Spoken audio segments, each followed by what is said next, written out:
Hello நண்பர்களே, இன்றைக்கி நாம் பார்க்க இருக்கிறது கணக்க விநாயகர் கோயில் தாங்க.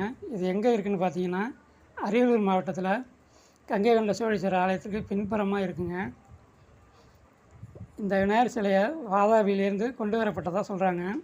இந்த விநாயகருக்கு ஏன் கணக்க விநாயகர்னு பேர் வந்ததுன்னா, ராஜேந்திர சோழன் கங்கை கொண்ட சோழீஸ்வரன் ஆலய திருப்பணிக்கான செலவுக்குரிய கணக்கை நாளைக்கு காலையிலே சொல்லுங்கள் அப்படின்னு ஆலய கணக்குக்கிட்ட சொன்னதும், அவர் 16 வருஷ கணக்கை எப்படி தயார் செய்வதுன்னு தெரியாமல் கடவுள் தான் என்னை காப்பாற்றணும் அப்படின்னு சொல்லிவிட்டு கணக்க விநாயகர் சந்நிதிக்கு வந்து வேண்டிக்கிட்டாராங்க.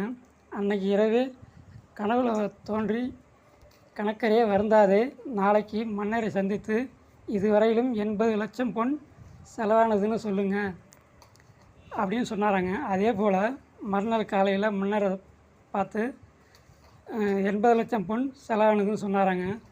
மன்னர் சந்தோஷப்பட்டாராங்க. இதாங்க இந்த கோயிலோட வரலாறு.